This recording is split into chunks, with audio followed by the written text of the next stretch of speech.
the Rockers Shawn. Before he was Mr. WrestleMania, Shawn Michaels was just one half of the Rockers. Bright tassels, big hair, and sprinting to the ring like rock stars. Shawn and Marty Jannetty were babyfaces through and through. They weren't the biggest, but they were faster, flashier, and way more high-flying than the muscle teams of the 80s. They mixed it up with the Heart Foundation, the Brainbusters, the Orient Express, always delivering the most exciting tag match on the card. There was even a night in 1990 where the Rockers won the tag titles from the Heart Foundation, but a broken ring rope forced the match to be scrapped from TV. But the real legacy came in January 1992, inside Brutus Beefcake's Barber Shop. One sweet chin music, one shove through a glass window, and just like that, Shawn Michaels turned on his best friend, and the singles career of a lifetime began. The Heartbreak Kid. Out of the glass came a brand new persona, sequined jackets, mirror sunglasses, and sensational Sherry strutting by his side while singing his new theme, Sexy Boy. This wasn't just a wrestler anymore. This was a larger-than-life villain. As a heel, Shawn leaned into pure arrogance. He feuded with Tito Santana, Rick Martel, Tatanka, and then began a legendary rivalry with Bret Hart that would define the era. He picked up the Intercontinental Championship, he headlined house shows across the country, and at WrestleMania 10, his ladder match with Razor Ramon didn't just steal the show, it rewrote what fans thought a wrestling match could be. The Heartbreak Kid was becoming a star, and his star was about to rise even higher. The Showstopper. Shawn was no longer walking to the ring with Sherry. Now he had Diesel, the 7-foot bodyguard who made sure nobody messed with the Golden Boy. Together, they became two dudes with attitudes. And Shawn's swagger went into overdrive. Bigger jackets, flashier entrances, all the confidence in the world. The in-ring work, even better. Back-to-back Royal Rumble wins in 1995 and 1996. A WrestleMania 11 main event against Diesel himself. And then WrestleMania 12, an Iron Man match against Bret Hart that went over an hour, ending with Shawn collapsing to his knees as the boyhood dream finally came true. He was finally WWF champion.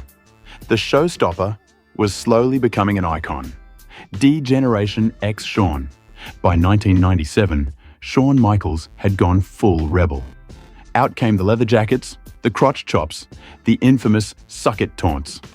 Alongside Triple H, Chyna, and Rick Rude, Shawn co-founded D-Generation X, a group that mocked authority, pushed every boundary, and became the face of the Attitude Era's chaos. Shawn was WWF champion, European champion, and at the center of every headline. He battled The Undertaker in the very first Hell in a Cell, a legendary match where Kane made his debut. And later that year, he was the man across the ring in the Montreal Screwjob, walking out as champion after Bret Hart was double-crossed. But the run didn't last long. In early 1998, Shawn suffered a serious back injury in a casket match with Undertaker. He gutted it out at WrestleMania 14, dropping the title to Stone Cold Steve Austin, and then disappeared. The rebel leader of DX was suddenly gone, and nobody knew if he'd ever wrestle again. Commissioner Shawn, injured, but still too charismatic to stay away, Shawn came back in a new role in 1998 as the Commissioner. Now in suits instead of tights, he wasn't wrestling, but he was pulling strings, booking matches, stirring up chaos. This version wasn't about championships or rivalries. It was about keeping Shawn on TV, showing his personality, and keeping the Heartbreak Kid in fans' minds. And even while his back was wrecked, he reminded everyone, Shawn Michaels didn't need to wrestle to steal the show. NWO Shawn. 4 years later, the unthinkable happened. Shawn Michaels returned and brought an old faction with him. He showed up on Raw in jeans and a black NWO shirt and instantly had the crowd buzzing. The NWO run itself didn't last long. It was the WWE version of the group, not the WCW heyday. But the real story wasn't the NWO. It was that Shawn was testing the waters for an in-ring comeback.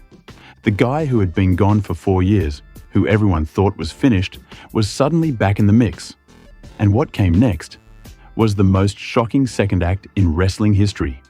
Early 2000s Return Shawn. At SummerSlam 2002, the comeback was real. Shawn Michaels walked out in blue jeans and a white tank top, and after 4 years away, he wrestled Triple H in a street fight that proved he hadn't lost a step. Months later, at Survivor Series, he brought back the classic tights look and won the very first Elimination Chamber match to capture the World Heavyweight Championship. From there, Shawn had show stealers with Chris Jericho, with Evolution, with anyone the company threw at him. This wasn't the Heartbreak Kid of the 90s. This was older, grittier, and maybe even better. DX Reunion Shawn. In 2005, HBK and Triple H put the band back together. The DX reunion brought the glow sticks, the catchphrases, and all the comedy skits fans remembered. From mocking the Spirit Squad, to waging war on Vince McMahon himself, to trading shots with Rated RKO, this version of Shawn showed he could still mix it up in the ring while also selling pure entertainment. But in 2007, while challenging for the World Tag Team Championships against Rated RKO at New Year's Revolution, Triple H legitimately tore his quadriceps muscle and would be forced out of action for the next 7 months, putting Shawn Michaels back into the center of WWE's singles spotlight. Mr. WrestleMania. By the late 2000s, Shawn wasn't chasing titles anymore. He was chasing moments. At WrestleMania 24, he faced Ric Flair in a career-ending match. The final words, "I'm sorry, I love you," followed by sweet chin music, became one of the most replayed moments in WWE history. Then came WrestleMania 25 and 26, 2 back-to-back barn burners with The Undertaker that are still considered some of the greatest matches of all time. One went down as the match of the decade. The other ended Shawn's career. On March 28, 2010, Michaels lost to The Undertaker in a career versus streak match. And just like that, the Showstopper stopped. Hall of Fame / NXT Shawn. The next year, he was inducted into the WWE Hall of Fame. And in 2019, he went in a second time as part of DX. Today, he wears cowboy hats instead of tights. He's one of the top creative minds behind NXT, building the stars of tomorrow. And while he did lace up the boots one more time for that controversial Saudi Arabia tag match in 2018, it was a one-night thing. Shawn is now retired, respected, and revered as one of the greatest ever.